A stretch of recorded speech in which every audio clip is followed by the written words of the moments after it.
Today I have the privilege of sitting down with Pete and Roxy, an incredible couple from Australia doing incredible work all around the world. But they have one of the best shows, the most viewed shows on Unified TV today, called Portal to the Pleiades.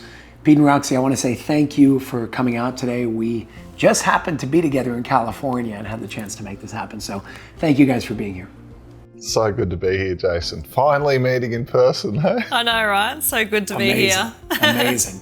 So we have a lot to discuss. You guys brought a lot of knowledge, a lot of wisdom, a lot of experience through that 5-part series on Unified TV. But there may be some people watching this right now that have no idea who you guys are, how you guys got into this, and what's really going on here. So let's start with who you are. What's your background? How'd you get into this? And what were you doing before doing things like Portal to the Pleiades, connecting with higher beings and higher dimensional entities? Well, I think, like most people, day-to-day life consumed us. We were stuck in running the children, running our own business, scratching out some time to perhaps go on a vacation, maybe find some happiness and some fulfillment, knowing that we needed to do some personal development along the way, because it says in the books you've got to enjoy the journey. But it was trying to juggle all of these things, and I think we felt like there were a lot of balls in the air all at once. You mentioned business. What business were you in? We're actually in a normal bricks and mortar insurance business. We did insurance for trucks and excavators and plant and machinery. And, you know, we had hundreds of clients and staff and a lease and just like really, literally working in insurance in day-to-day life. And it was really my brother who first spurred on this idea of, I think I'm having a spiritual awakening over a family dinner, to which we all sort of stopped and went, oh yeah, what does that mean? How long ago is this? How long ago? 4 years in 2019. A lot can happen in 4 years. Yeah. Okay. And what sort of came out of that? How do you go from an insurance In a village. Yeah. to, this? Well, we were bored and in the business, so we went, you know what, we'll sell and see what else happens. So we sold, and long story short, went on an awakening healing journey. And the more we healed, the more we elevated, the more connection we had to higher dimensional beings. Okay. And more fulfillment in the heart. The relationships in our life started changing and becoming more rich and deep and beautiful. We're not like looking for something, that tab open, searching for something anymore. We knew 100%. We had that knowing that, wow, we're here for the mission, for the great awakening, and yeah. If you had to describe what it is that you do today, so you move from this, business 3D matrix world. I relate to you guys big time on that. I come from the real estate world, and I decided to change things very quickly because of, that aspiration, this thing within me that it wasn't even a choice. It was like, I have no other choice. I have to do it or I can't live. So from moving from that like 3D physical matrix world to now what you guys are doing now, how would you describe in just a few sentences what it is that you guys do? I think now what we do is we put out information to help people with their own awakening journey, help them to free themselves from the illusion of the mind, of the matrix, of day-to-day life. People are so often caught in anxiety, frustration, disillusionment. They feel lost and flat. And often they've seen glimpses of what they're capable of, or they've had the feeling there's more potential inside, but they really don't have any idea on how to connect to that and what on earth really that all means. Somebody once told me you either grow together or you grow apart. How was your journey when it first started? You guys are married, you guys are a couple, you have kids. Did you have a moment in time where it was difficult? And if so, how did you overcome that? Well, I guess when we had the awakening back in 2019, we really felt that, right? It was like the masculine is meant to trigger the feminine, and that's how we grow. But a lot of people blame each other and go, you did this and you did that, and that's the old way. So the new way to ascend is to look within and say, okay, why am I getting so triggered here? And that's what we applied. So that's how we were able to stay together. Although, we annoy each other very much. Oh, you're triggering me again, you know. But that's the journey. That's the experience, and we knew that was the principle. So we couldn't really like go back on that, if you know what I mean, and project at each other. So we really just live by that, hey. Yeah, it took time though. You know, it's like, it's one thing to know the principle.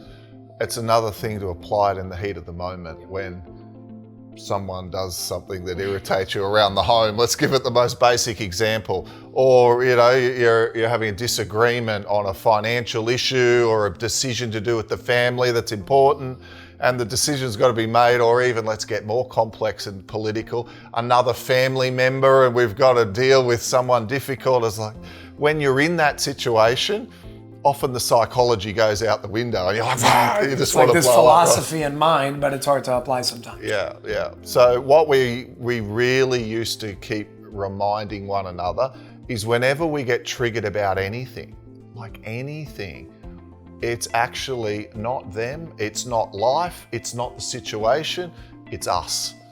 And it's so hard. And of course you still have an argument and you still get triggered by something, or you're in a bad mood. But if you really start to own that principle, like apply it to your life, what you realize is there's unhealed trauma and false beliefs and patterns, so often from our childhood, or picked up from our parents, or picked up through our religious indoctrination, or from social situations that we've been through our life, that are all pulling at us in different directions.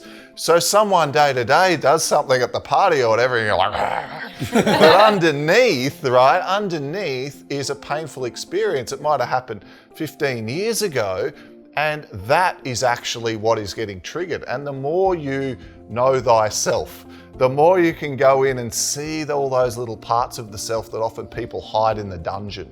Because often people don't like to look at the dark aspects of themselves, because we know what it is. Most people know what their faults and their weaknesses are, but they bury them in the dungeon. So usually it's when a person's stressed, or when they're tired, irritable, if you're a male, hungry, right?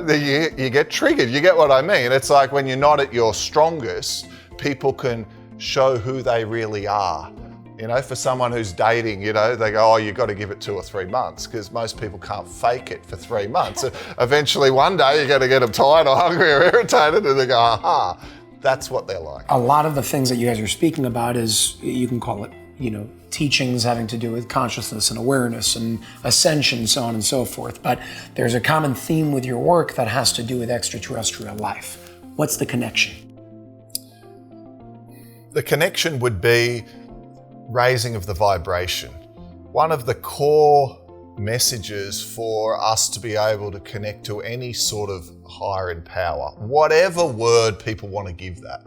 And what I love about this is it doesn't really clash with anyone's personal beliefs. It's not really any sort of philosophy, no real following, because we've all got this spark of divinity within. We've all got Christ consciousness within us. So the more we can raise our vibration, the rate of vibration influences the frequency of the brain that we operate in, and we're able to then tune in, very much like a radio tunes into a station. We're able to tune into a radio station, which in the case of being higher vibration, is a station that we're a lot more congruent with. So this is way beyond positive thinking. I mean, you could say, oh, well, and look, we know positive thinking works. Plenty of books written about positive thinking, and lots of motivators talk about that and sell it, and people change their life just through, I've learnt to be more positive. But you could go way deeper than that. Because by being more positive, first of all, you've got to work out what the heck to do. So you've got to think positive thoughts. But then by thinking the positive thoughts, to reinforce that, you've got to take positive action. And by taking the positive action, that actual action step creates a powerful energy field which starts to influence a person's law of attraction, starts to turn them into like a living magnet where there's synchronicities and serendipities and they're in the right place at the right time. Then their whole life changes. They move on to a different timeline. They go, I feel like I'm a different person. My whole personality shifted. But it often starts with the person going, you know what, this sucks at the moment. I'm not happy at the moment. So again, that connection with extraterrestrial life, for anybody who may not understand, imagine somebody's watching, first time hearing this. When you say all of that connected to extraterrestrial life, for somebody's first time hearing this, what is the connection to extraterrestrial life? Are we implying that they have those things, they have that consciousness, they have that awareness, and tapping into them and communicating with them may help us tap into that within us? Yeah, absolutely. Everyone has the power within to connect to off-planet ETs right now. Some are walking amongst the planet right now as well.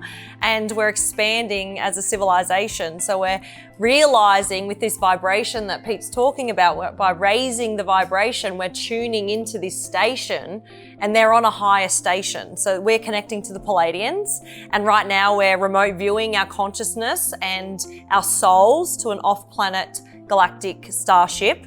But currently it's in the 5th dimension. Okay, so right now on the planet we're in 3rd dimension. Does that mean that you need to shift to 5th dimensional awareness to be able to do that? That's right. It's in the vibration and that tuning of the pineal gland and the brain-heart coherence in order to connect to this telepathically. 2 questions. How do you do it? And are you able to teach me? Yes, how you do it is by getting your brain and your heart in synchronicity with each other. A lot of people are only thinking in their head. They play old movies and they think about things that haven't happened in the future and worry about things that haven't even happened yet, right? So they're looping in their brain, they're stuck in their head, we call it. So once we do the healing work and empty out these emotional traumas and go into the shadows, we're now clearer, so the energy can move all the way through us and we can create this heart-brain coherence.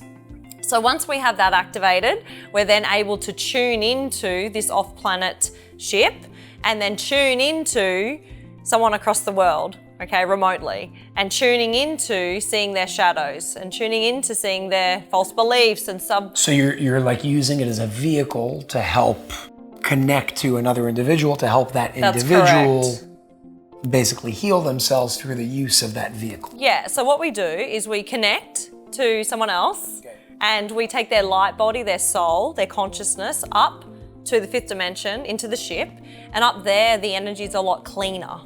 So down here it's polluted. There's a lot of sticky energy and slow vibration in the 3rd dimension. So when we go up there and we project it, it's crisp, it's clear cut, it's precise. And so we're able to see, and everyone has these gifts and abilities in different ways. Some people see, some people feel through their heart. All the different clairs, right? All the different gifts and abilities. We're only just starting to tap into this as a civilization, and it's going to be exciting. So these gifts and abilities are starting to turn on as we raise our vibration. So when we get you up there, we're seeing into the field, and we're able to see where the blocks are. So you have 7 energy centers, and the lower 3 energy centers generally will be stuck if you are low vibrational, and you've had trauma in your life. So different people have different trauma. But what we do is we suppress our emotions. And this is the part of ourselves that no one's looking at. It's like, big boys don't cry, have another cup of concrete and harden up. I cried this morning. Good, see? So when we're crying, we're open to our emotions. We're in tune, our intuition is turning on. And like we said, the more females are in tune with this because they have their moon cycle, so it's opening up their intuition and their feelings and their emotions, and that's the heart. We're not hard up in our masculine energy in our mind. I know you don't do one-on-one sessions anymore. Let's get that one out of the way, but are you able to do that to me? I'm okay to do it here if you guys are open to that. Yeah. And just tell me what I have to do. Nothing's off the table, so say what you want, go where you want to go, and we'll see where it goes. Sure. How do you want me to sit? What do you want me to do? You don't have to do anything. See, once you've got the connection and you work on it a few times, this is something which particularly a person who's open to this sort of thing, can learn to do in the now moment, incorporating this into the life. You don't need to sit cross-legged underneath a tree in order to connect. In fact, I'm sure if you just if you could bring to mind something in your life where you feel there's a pattern or some sort of block that you don't quite understand? Anything else, Roxy, that you think?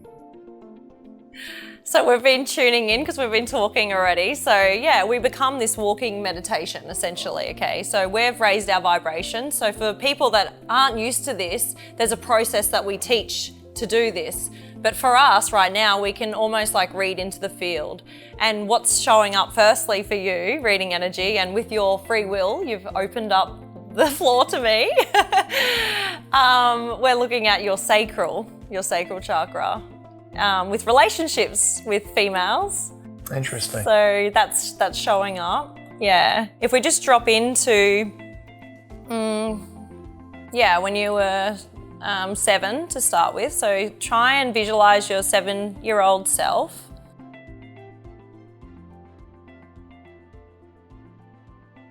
Yeah. Can you see where you're showing up, where your higher self has showed you? I erased some of those parts of my life out for some reason, so I have to focus.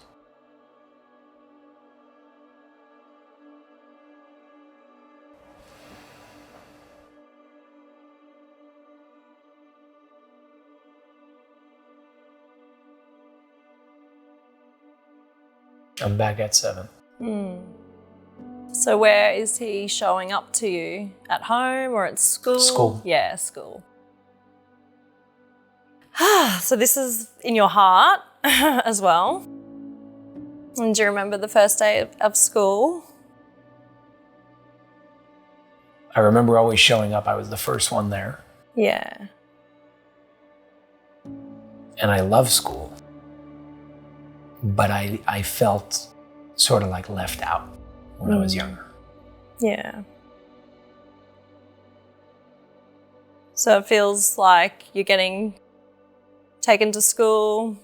It feels like maybe that was just the easiest routine in the morning for your parents.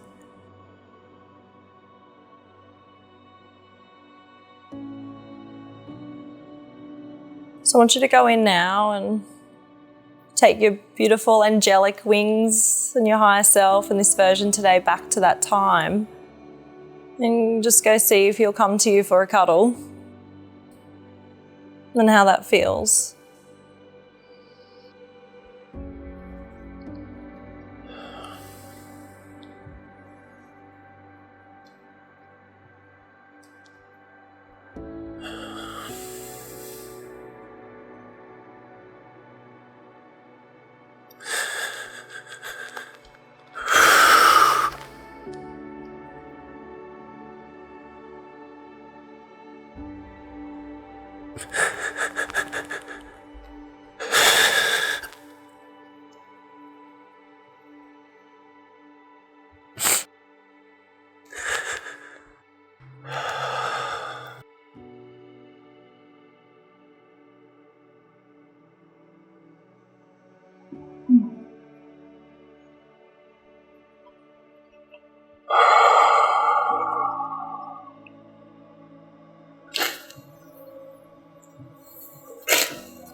So connecting in with him and just in your mind, tell him that you love him and everything's going to be okay.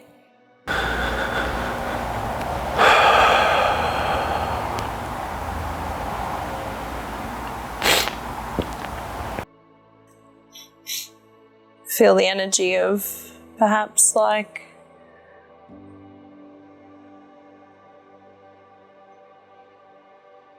alone and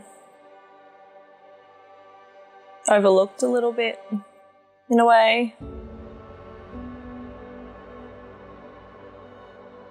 And just tell him that you love him. Everything's going to be okay, and give him a big cuddle.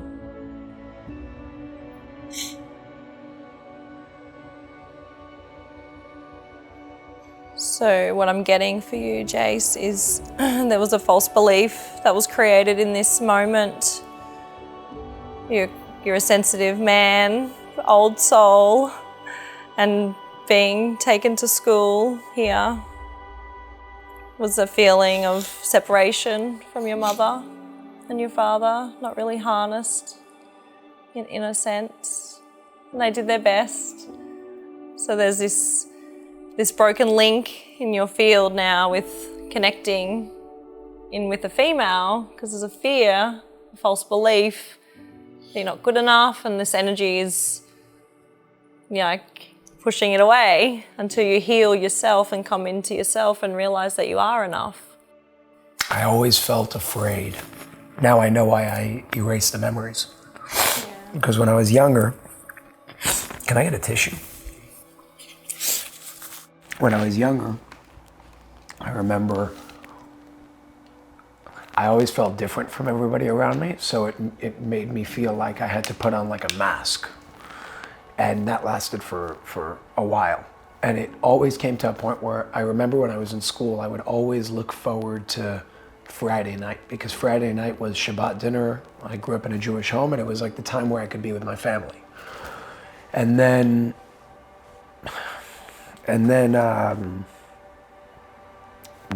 my family broke up, where we were close. We were like four different families.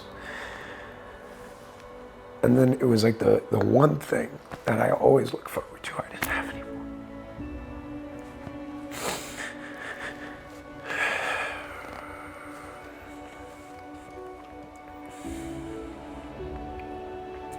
So I had to create like a persona to try and fit in growing up. And then I got hurt over like a series of years. I dislocated my shoulder, and I got a staph infection in my leg. It was always on the left side of my body. And then there just came a point where I'm like, listen, if I keep doing this, I'm gonna die. Like, I'm not gonna make it through. I was always in the hospital. So that's when I went back to, I had to be. And I'm still doing that. But it was tough. I had to isolate from everybody. I had to let go of a bunch of friends. It was just coming back to that self again. And it's been a few years, and I'm still on the journey. But I mean, everything you're saying is, there's something with that where until that circle is complete,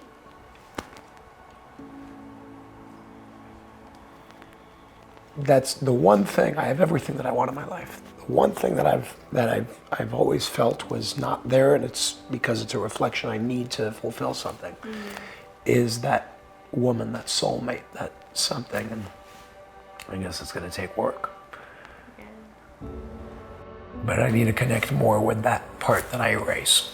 So it's interesting because now you're creating a unified network for togetherness, when in the childhood it's the opposite.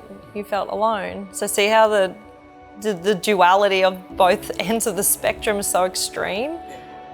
Yeah, so the crack of the soul, where the soul split, was around 7 years of age. So that's a major one, where you felt alone, and then these things happening in the family of separation didn't feel very good, because you like only knew togetherness and love and this beautiful bliss state in the high realms before coming into this incarnation, right?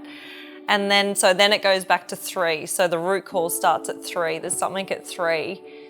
There's separation with mother again somewhere. Maybe she's around, and I can see that your parents were beautiful parents. I have the best the best mom in the world. Yeah, creating a stable, beautiful family, but you didn't feel connected. And I see that that's probably a pattern for this lifetime to overcome, to harness, and you're doing it, right? You're creating unity, but it's the inner unity of you and your soul is the unity now where you have to find. Does that make sense? How would I go about doing that? What like applications would you say to go about doing that? I think just, dropping into meditation instead of looking for things outside of ourselves to fulfill you, going in every morning, choosing you first before turning on the phone, like having 10 minutes or 15 minutes of meditation and visiting these inner child places, going from 1 to 10 and 10 to 20, going, hey baby, how are you? You know, I love you so much. You know, we were never alone. You know, we're just conscious now. You know, we're conscious and we're returning to love. And that was an experience to feel alone, you know, and now that's done. And that was the way. That was going to be the catalyst for us to have an awakening and move into this love area and set your center every single morning. And working on that, and more knowings will drop in, more memories will come up as you start to release the lower energy centers, right? So it's not always what you think it's going to be, but your heart, the energy is intelligent. It'll bring you to where you need to go to, right? And as you do this more and more, you get better and better, right? And like this, we could just go straight there. And you're a very willing participant, so that was really good and very open. And yeah, thank you. I feel comfortable with you guys. Thank you for opening that. I felt that really in your heart there. Yeah, I feel like you just released a lot, you know. So how do you feel now?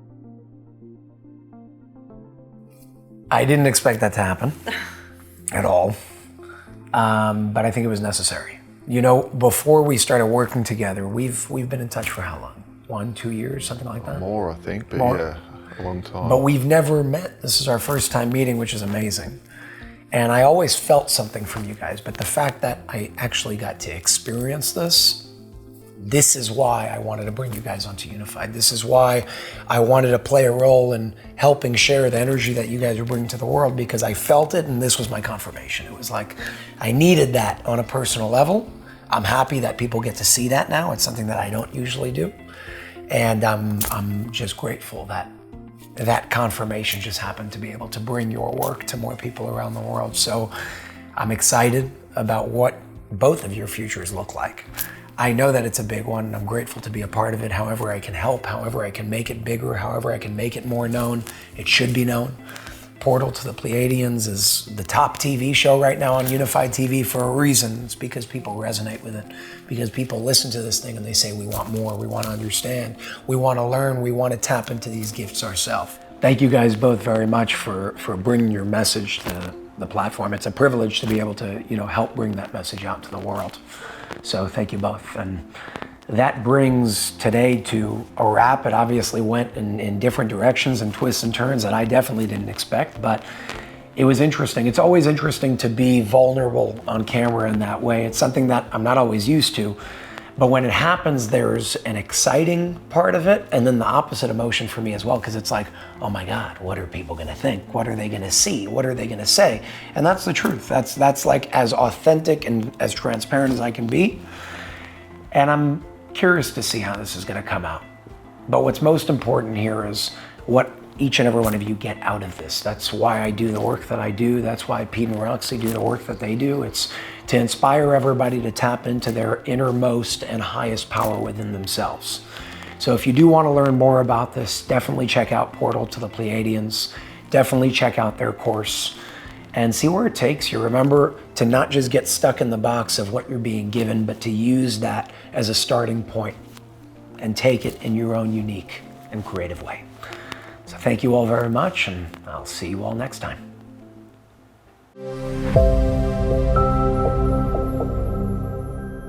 Subscribe.